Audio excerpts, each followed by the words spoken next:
Hello, everyone, and welcome back to the Pleasant Valley Podcast. We've been on hiatus for a little bit. Hiatus is a cool word, but it's good to be back. And it's me and Josh and Carl today. And Chad and Sammy are traveling there in Ireland, which sounds amazing. I would love to visit Ireland. Have you guys ever been to Ireland before? I have not. No. Nope. I would like to. Love to visit someday. But that's where they are. So young guns riding the wave today. We're going to see how it goes. And again, as per our title of the podcast, none of us are the most important person in the room. We just want to point to Jesus and talk about him. And speaking of Jesus, we are in a sermon series that is looking at how does the whole Bible point to Jesus? What are some of these themes? Like, how does the whole Bible kind of share one unified story? So we're tracing themes throughout the Bible. This last Sunday, we talked out of Genesis chapter 11, talked about the Tower of Babel, kind of trace some of those themes throughout Scripture. And so I won't rehash the whole sermon, but basically one of the big things that you see happening in Babel is that these folks are kind of falling into the same temptation that Adam and Eve fell into, where it was like, oh, we could be like God. And they want to make this, they want to build this city, make a name for themselves, build this tower up into the heavens. That essentially was their way of kind of laying claim to the heavens, that they were going to be like God and not only make a name for themselves on, the impressive things that they could build, but literally almost in a spiritual rebellion kind of way. And that, up to this point in Genesis, you've seen a lot of like individuals who are like collectively rebelling against God, or individuals who are individually rebelling against God. And in this case, it's like people have joined together to rebel against God. They're like, we are going to do this together. And so just on a personal reflection note, how do you see this kind of impulse to be our own gods? Like, how do you see this thing? How have you seen it operating maybe in your own life or just in our culture in general? How have you felt that same kind of pull or that temptation to create this, your own identity, to be your own, decide what's right and wrong for your own life? How do you guys see that either in your own life or kind of in the culture that we're in? Yeah, man, that's deep. That's like deeply rooted in life as a human, And the thing, as you were talking about Babel, to go back there, it's reminding me of, like you said, individuals were rebelling against God. And there's this moment that we see where Cain rebels against God. He kills Abel, and then God's consequence for him is that he's going to be hidden from his presence. He's going to be a restless wanderer in the land. And so what we see throughout those early chapters of Genesis is like when people rebel against God, God has consequences for them. And these people, it seems like, that were gathering together to build the Tower of Babel were like, okay, it hasn't gone well when individuals rebel, but maybe if we put our strength together, we can rebel against God and not face the consequences. And so it seems kind of like childish and a little bit like nefarious. And we're all just like, oh my gosh, okay. However, I feel like that kind of thinking is really embedded in how humans create cultures that accept certain norms and reject others. And we currently live in a culture in America where there are many norms that are celebrated that God really disagrees with. And yet we've kind of tried to do away with God or do away with these consequences that are still having an effect. But we're trying to do away with them by goodwill and collective, like, no, you're good. You're good. Just do whatever you want. You don't need to care about how your actions are affecting other people. Just live your best life. Just like greed, chase after greed. That's okay. Just like, oh, if like your spouse isn't making you happy, like, sometimes it just doesn't work out. Like maybe your third or fourth marriage will work out for you. They're like, oh, like, yeah, you had kids. It was exciting. And then when the sacrificial love comes, it's like, yeah, you're right. Your kids are kind of kind of a jerk. Maybe like if you split and you put them on your spouse, like all these norms, these things where we just pursue self-gratification, we pursue self-comfort, we pursue self-pleasure, and we elevate those by looking at these stars that have this life that we want to emulate. And we do not give much recognition to the negative effects that are happening all around us, because God has set order and laws in place where when we do rebel against him, we experience consequences to the end of our days. Just like the people of Babel. They gathered together and, spoiler, didn't work out for them. Yeah, I just, so when I think about Babel in my life, ultimately, like, I think we just want control, and we want to be the heroes to our own story. We want things to happen now, and God's way, unfortunately, isn't always that. Unfortunately, in an emotional kind of sense, like that isn't always the case. So yeah, I think in some aspect, like in my heart, I say the Tower of Babel makes sense, because sometimes I don't want to let go of my desire for control to God, because it's scary. You don't know what that's about to bring. And I talk about this a lot. Actually, I don't know when this podcast is coming out, but in the message that I'm about to do, like God called Abram to go, laka into the unknown, and to give up his family, give up his security, his 75 years of life, and to go. He knows he's going to end up in Canaan, but the journey in and of itself is scary. And sometimes I just don't like following God, because I don't like how scary and how hard, and sometimes you just don't know what you're supposed to do, etc. And so, I don't know. Yeah. Yeah, absolutely. And I mean, again, it's like one of those things where I feel like so many things in the scriptures, but the Tower of Babel especially, you can kind of see this thing. It's like, okay, that happened, and you kind of see the whole story plays out. I think it's in like 9 verses, So you just see these people try to do this thing. God confused their languages. It didn't happen. And you kind of see this thing was like, well, that was kind of ridiculous. Like you get to see the whole thing play out so quickly. It's like, well, obviously that wasn't going to work. But then, as I read the scripture with the Spirit, and as we each have those burning heart kind of moments where he's making the truth hit home for us, I just see like, oh my goodness, there's so many ways, like you're saying, Josh, like there's so many ways that I can see that same attitude in my own life. Like, how do I create these systems of security and self-protection? And if I'm honest, it's not just for the possibilities of what could happen. In a certain way, it's like taking away my priority has shifted from listening to God and being obedient to God, and understanding that that's where life is. Like, that's where joy is. That's where peace is. I exchanged that kind of peace for my own success or my own security, my own comfort, and they're kind of driven by that. And so again, Carl, I think you're right. It's like, that's such an alluring message in our culture. And when you see people unifying around stuff, that's typically the kind of stuff they're unifying around, is like this thing, this ideal, this form of government, this, whatever, this is what's going to finally bring the peace that we're looking for. And not that it's bad to pursue peace, but human methods do fall short. Anything short of Jesus in the gospel does fall short of securing for us that peace and that comfort that we're actually looking for. And so what you see then happen for Babel is their efforts to kind of take this godlike role in their life. Ultimately, God comes in and sovereignly diffuses this whole thing by confusing their languages. And so at first reading, it's kind of like, hey, is God threatened by human success? And it's like, no, obviously he's not threatened. He made everything. There's nothing that they could do. Like, oh no, they're going to get me.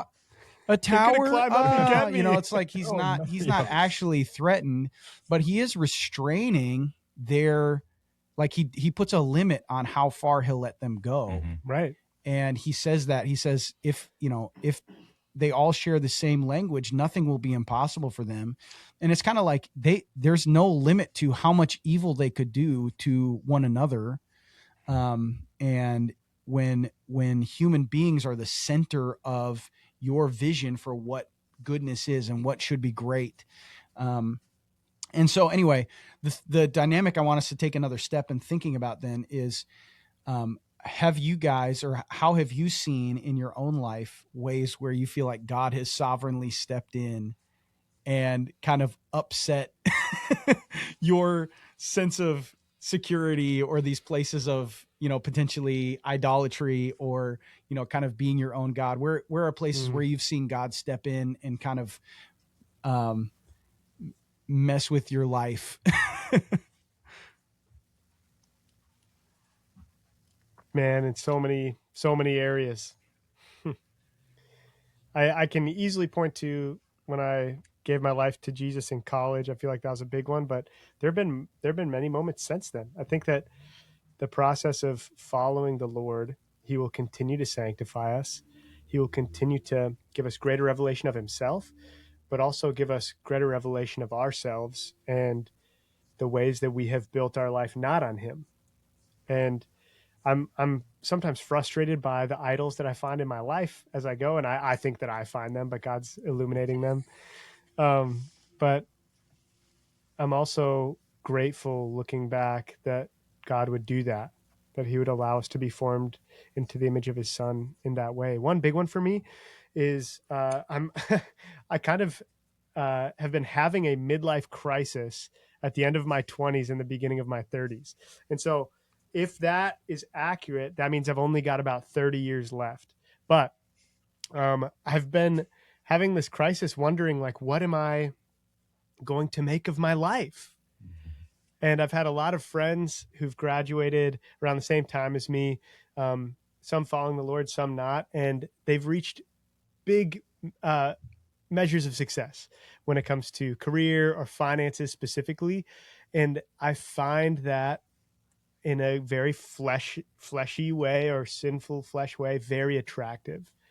Like this idea of having more than enough, this idea of waking up in the morning and thinking I could quit my job and I would have no consequences. Like be the only, and there's something there that sometimes I get on these rabbit trails where I'm like, yeah, like being financially independent can be good. It can be wise and all this kind of stuff. And I truly think that as God steps into my life and is trying to limit evil and trying to limit my sin, he's been showing me that my desire for that is based in me wanting more and more to be God of my life. And I've realized that he has actually been being very kind with me, and he's given me everything I need as I've followed him. And he's actually been answering prayers that I prayed in college that I didn't even recognize what it would mean. Like out of Proverbs 30, there's a passage there I've shared so many times with you, Daniel. And I prayed it because I was like, Lord, this is amazing. It says, Lord, two things I ask of you, do not deprive me of these two things before I die. One, keep lies far from me. And two, give me neither poverty nor riches, so that I may never be wealthy and say, what need do I have of God? And I may never be poor and steal and profane the name of my God. And one thing I missed in there is he says, just give me only what is needful for me. And I prayed that prayer. And now my greed and desire for comfort or power or control is like, why did you pray that? And I think God has been so good, and he has given us what is needful for us. And in that place, he teaches us holy and good things like dependence, like reliance, like faith. And so I think those are good things. I'm glad that God has squashed that Babel. I'm not sure I could build a very tall tower. Yeah. What was that question again? I don't even remember, Brian. I don't know. I'll just No, answer. it was just like about how have you seen God kind of break apart your own schemes and plans, in your own life and just your own places of idolatry, Yep. that kind of stuff. Yeah. So I kind of, this is another thing I kind of touched in my message coming up. One of the things I want to share about is it often feels like if to me, I have in my head, if God's going to call you to do something, there's going to be fruit to that, whatever it is. And so, like, for instance, one of the things that, like, my wife and I did, we felt very called to go to Alberta for a year. We went there. We were there for 9 months. Then we very clearly felt like we were called to come back to PV. So that's what we did. We came back. And one of the things, like, I still, like, often wrestle with, like, all right, Lord, what was that? Was that a detour? Was that your plan? Where's the fruit of that? Like, what's going on? And so if I go to Genesis 12-15, what I really love, so God calls Abram, he's told him to go. You're going to be a great nation. You're going to be a blessing. 10 years later, he still has no child. He's like, Lord, like, what's going on? Prove it. How can I know? God makes a covenant with him, puts him to sleep. And as he's making this covenant, he says, by the way, your children are going to be slaves for the next 400 years because the sins of the Amorites haven't reached their place. Then your descendants will get the land that I promised them 400 years later. And that disrupts my babble of when God calls me to do something, I want the fruit now. But the plan in our stories is so much bigger than you and I. It's the whole story. It's not just our individual story. So Yeah. That is so so good, man. so powerful too, and it reminds me of Hebrews, like the Hall of Faith. Is that Hebrews 12? yeah, 11? 12. 11. Like, Okay, yeah. those 11, guys, they had a faith. Josh, like you said, we have this assumption now that if we're doing what God calls us to do, we will see fruit. But those guys gave their lives trusting in the Lord, and they didn't even see what was promised to them. Mm-hmm. That is so challenging to me. Yeah. That disrupts your theology. That disrupts my theology because I feel like privileged to have seen so much fruit as I've followed the Lord, and I'm, man, that's profound. Like, we're not necessarily promised that it will go perfectly well or that it will even go well necessarily. Like, that is profound and very challenging. Yeah, man, so good. I'm so excited to hear your message on Sunday, dude. It's gonna be fire. Yeah.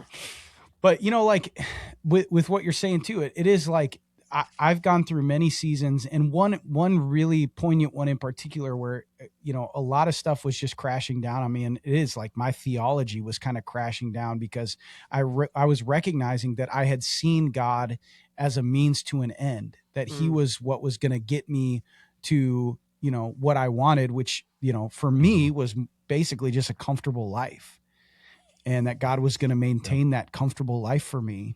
And so when all of a sudden my life is uncomfortable and I'm asking God to make it comfortable and He's not doing it, then there's a crisis there because He's not matching up with the image of Him that I've created in my mind. And and so even talking about Abraham or any of these folks, it's like, yeah, we don't always get to see all of the fruit. Like it's an incredible that God promised to Abraham that he would have this huge family and all this stuff. But like, what did God give him? What did Abraham get to experience? Like he got God. He got God. And so, like, and man, his faith, like, thinking about that, his faith was based in a blessing that would reach so many others. Blessed to be a blessing. But he wouldn't fully experience it. Like, he got to experience God, and that is incredible. But like, even like the thrust of the promise to be a nation that blesses us, he didn't get to see that, but he had faith knowing that God would do that for others. Like, that's cool. Do we have a faith that is just based in, is it God going to bless me? Or do we have a faith in, by following God, God is going to bless others, and that's the thrust of the promise. That's what Yeah. I'm going to hold to. That's the good news. Like, whoa. Yeah. Yeah. Yeah. So it's such a huge perspective shift. And I think, you know, it's easy to talk about it like this is a sterilized environment to talk about the concepts, but to gain that knowledge or gain that wisdom, it really takes walking through these sort of like the way that the Bible talks about what happens in Babel is that God confused their languages. And so there's this natural progression of like, we have to walk through the confusion. We have to walk through the doubt. And ultimately then when that gets reversed is in Acts chapter 2 at the birth of the church, when the Holy Spirit is given, God himself is the one that reverses the confusion. He reverses and brings this restoration, this unity where there was, and he reveals kind of the flightiness of human connection that is often based on the utility of people and even God. Like often my connection with God can be a utility to me for what he can give to me. Yep. Whereas God is himself is of supreme value, nothing higher, nothing more important than who he is and knowing him and having a relationship with him. And also by extension, then, because he's made us and he's made us in his image, human beings also have value, have this intrinsic value. And so it's a totally different way of looking at life. But as we're talking about this, I was thinking about, so I have my own moments. I was thinking about, I don't know if you guys were watching the Olympics at all, but there's this kind of big upset that happened in the Olympics with this guy. His name is Ilya Malinin. He's a major figure in figure skating. And exactly, he's literally, his nickname is the Quad God. The Quad God. And I was like, man, what a name. Is it self-given? I think so. You think he called himself that? I hope that was not so. I hope that's not self-given because because here's the thing. There's no way that having a nickname like that is good for you. Oh gosh. And when he was doing his routine and he flubbed it. He absolutely flubbed it. Yeah. And my kids were watching the Olympics with us and they were all pumped up and it was really fun. USA my kids as they're watching hockey and stuff like that. And that's awesome. And anyway, but he blew it. He absolutely blew it. He's the Quad God and he missed them. He like couldn't do them. He just did these like single spins instead of like 4.5 spins or whatever that only he can do. And so Eden, my oldest, she's like feeling really bad for him. And she's like, oh no. And in that moment, I was like, you know what, Eden, sometimes losing is better. Sometimes losing is better because oftentimes like the moments when we win, it actually can be detrimental to our sense of self because we build our identity on being this thing. And I mean, talk about a crisis of identity that he's having where he was a shoo-in. Like, and this some of the commentators were talking about like how the only person that can beat Ilya Malinin is Ilya Malinin. Whoa. Like it was only him, that it was his to win and his to lose. And so again, I'm certainly not trying to judge his heart. I just see in that experience that I can assume he's having, I can just see so much of my own story where it's like, I would love to be thought of as the best this or the most successful this or experience this, or like you were saying, Carl, have this amount of whatever clout or money or fame or all these different things that our culture touts as like, this is the best stuff that you could have. And I just see God lovingly breaking those things apart in my life because I find much more a firm identity and security and comfort in him, in my relationship with him. But I wouldn't go to him if I can find these easy sort of me being God-like places of comfort. And so anyway, it was just too on the nose, like Quad God, it was too on the nose. So anyway, so that's one thing. So that's one example. And then this other one that I'll just quickly share is the other day, I don't know, again, I'm not one that's like super into a bunch of pop culture stuff, but I had heard I really loved the show Even Stevens growing up. Oh, and yeah. I just am, and the movie Holes. I'm a big Shia LaBeouf fan. Yeah. He's had a rough go, man. Like Yeah. he's had a rough go, and there's a lot of factors going on there, and he, you know, so he really struggles, I think, to make good decisions a lot of times. But he's lovable. Oh my goodness. Just, I love that guy. And he's had like he's a self-professed like Catholic now. Yeah. And he loves Jesus. And again, you know, even still, he still struggles to make good decisions, and he's had some recent stuff that has been difficult. But I watched a snippet of an interview that he was doing, and the interview, you know, they're talking about his life and stuff, and you can just tell mentally he's having a hard time. But in this one moment, the interviewer asks him, he goes, if Jesus was in the room right now, what would you say to him? And the mood, like Shia's countenance completely shifts. Whoa. Immediately, like he gets overwhelmed emotionally. And he just kind of looks down. He's like, I wouldn't say, and he says the S word, like, but basically it's like, I wouldn't say anything. He's just looking down at the ground. He's like, I would kiss him. I would kiss his feet. Whoa. And I was like, dude. And so I keep thinking about that. And Wow. again, like we're just like Shia, we're all in process, dude. Like we're all trying to figure stuff out. We're walking through life, and he's had a much more complex life than me. But just to see the impact of Jesus on somebody's heart, where it's like he becomes this gravitational center of your universe. Yeah. And so there's so many thoughts and feelings and opinions and all factors and stuff. But at the end of the day, it's like, dude, if Jesus was in the room, I wouldn't say anything. I would just kiss his feet. That, like, how it just speaks to the beauty of Jesus, you know? And it's like, that was super impactful for me.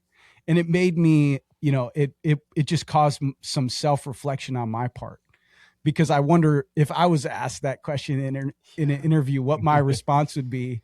And so I felt like I was learning from Shia in that moment. Like, what is my response to Jesus? What would, you know, cause I could think of, like, you know, different theological things, questions I would ask him, things that I would, you know, and I just loved the simplicity and the humility of his response, and just the genuine love and awe and reverence for Jesus.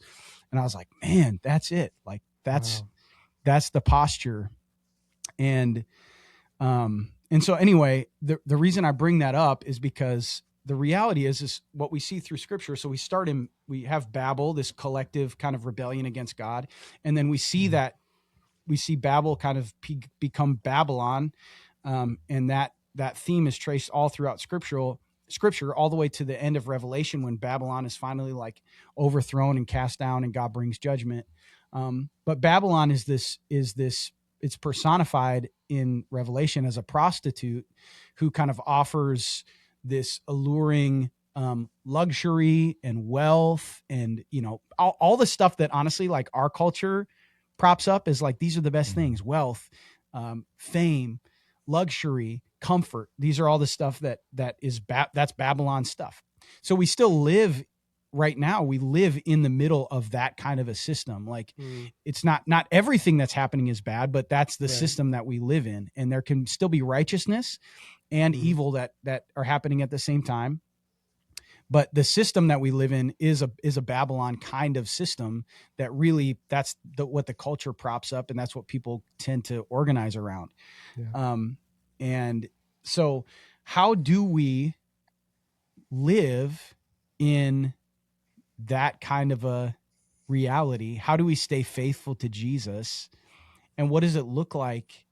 Again, like just that moment of being taught for me by Shia LaBeouf, you know, it's like, how do we hang on to that when the reality is, like, that's inspiring and it's instructive, but also like that seems, and maybe it's just because I'm the worst Christian, but that seems to leak for me, like it leaks. And I am so, I can be so swayed or so tempted by the comforts of the world kind of stuff. And so, how do we live faithfully to Jesus in Babylon, and what does that look like? So what would you guys say about that?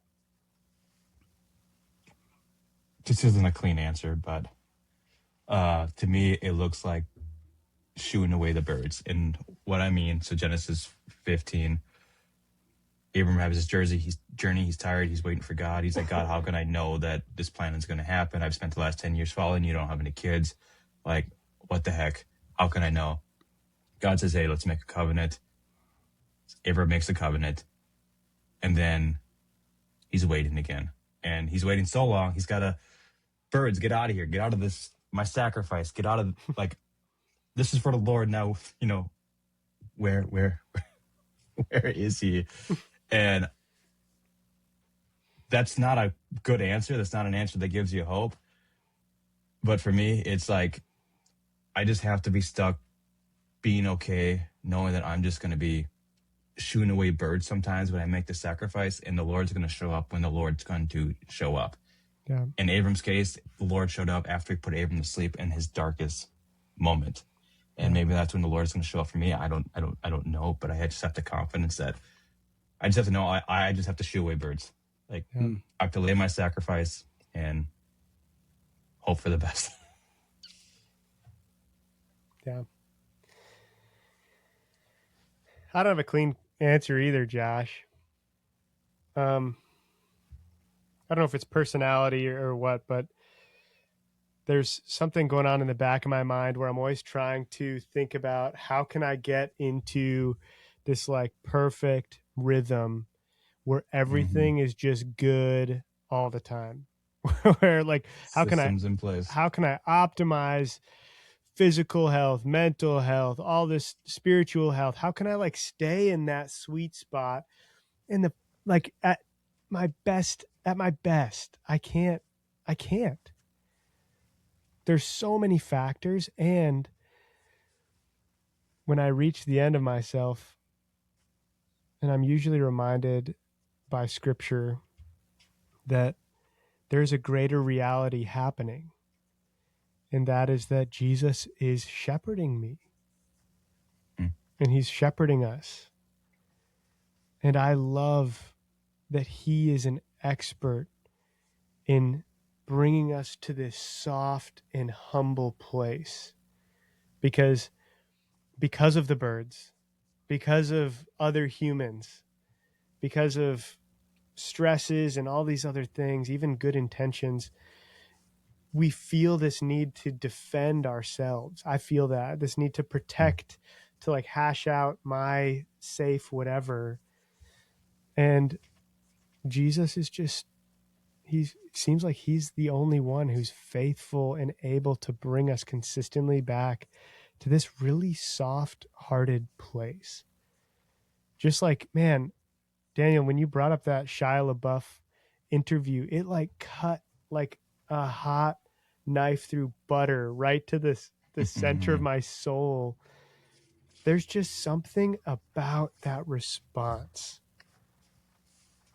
And I know some people probably all they can think about is just, oh, Shia LaBeouf is rah, rah, rah, rah, rah. He's this and that. But like for every even like righteously seeming person, good intended person, pursuer of Jesus for 20, 30, 40 years, we need to have that posture where it's like, Jesus, I just want to kiss your feet because I am like that woman who is soaking your feet with her tears, who is pouring out everything she had because you are him. You're everything. And I just love that he can bring us to that place with Shia LaBeouf being used as the tool. Like, man, there's something so right about that humility before the massive weight of glory that is Jesus. that just feels right. And I don't know how to stay there, but I'm glad that I have a shepherd that continues to bring me back. Mm-hmm. Yeah. Yeah, absolutely. Yeah. As I was preaching this last week, kind of the landing spot was in First Peter chapter 1. And, he talks about having, I'm getting a phone call. 1 second. I'll have to edit that. Yeah. So at the end of the sermon, the ending point, the landing spot was kind of on First Peter chapter 1. And what Peter says at the end of that, he says, like, now that you've purified yourself by obeying the truth and you've received this love, now love one another deeply from the heart. So he really just plays out this reality of like, we have this purity, of this holiness that actually takes hold of us.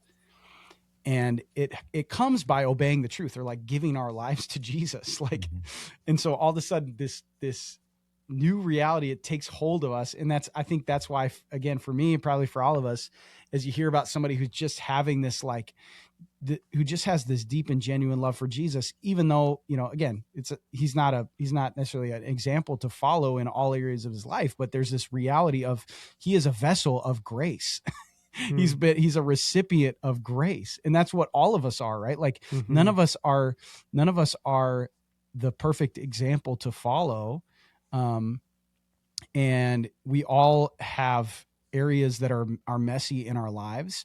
And even as it relates to how we are in Babylon and stuff, like the bottom line for us is it comes first by entrusting our lives to Jesus.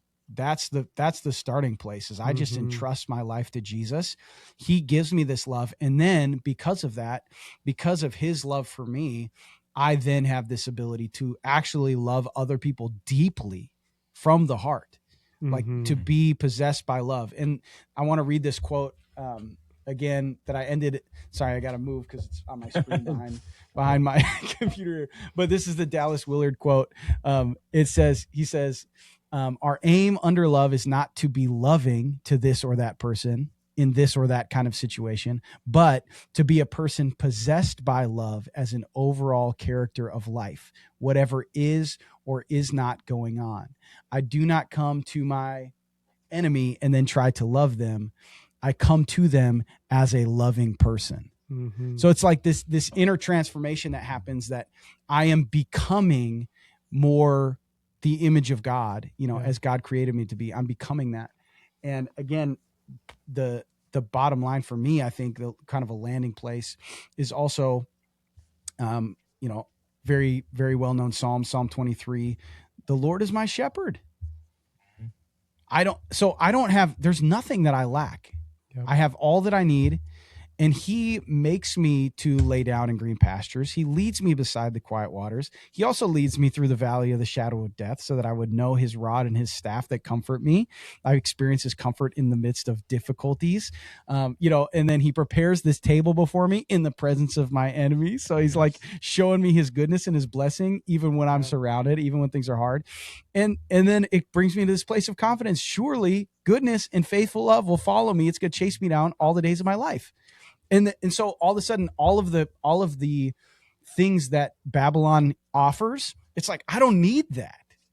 I don't need any of that. And same thing when Jesus was tempted by Satan in the wilderness, it's like Satan's tempting him with stuff that he already owns. It's like, I can make you, you just have to go this way and you don't have to suffer. And Jesus is like, dude, no, I don't need that. I don't need any of that. You have nothing to offer me. So it's my encouragement to all of us, to everyone who's listening today, just continue to entrust yourself to Jesus. And it's the beautiful thing about being a child of God, is we don't have to have all of the answers or all the steps laid out in front of us.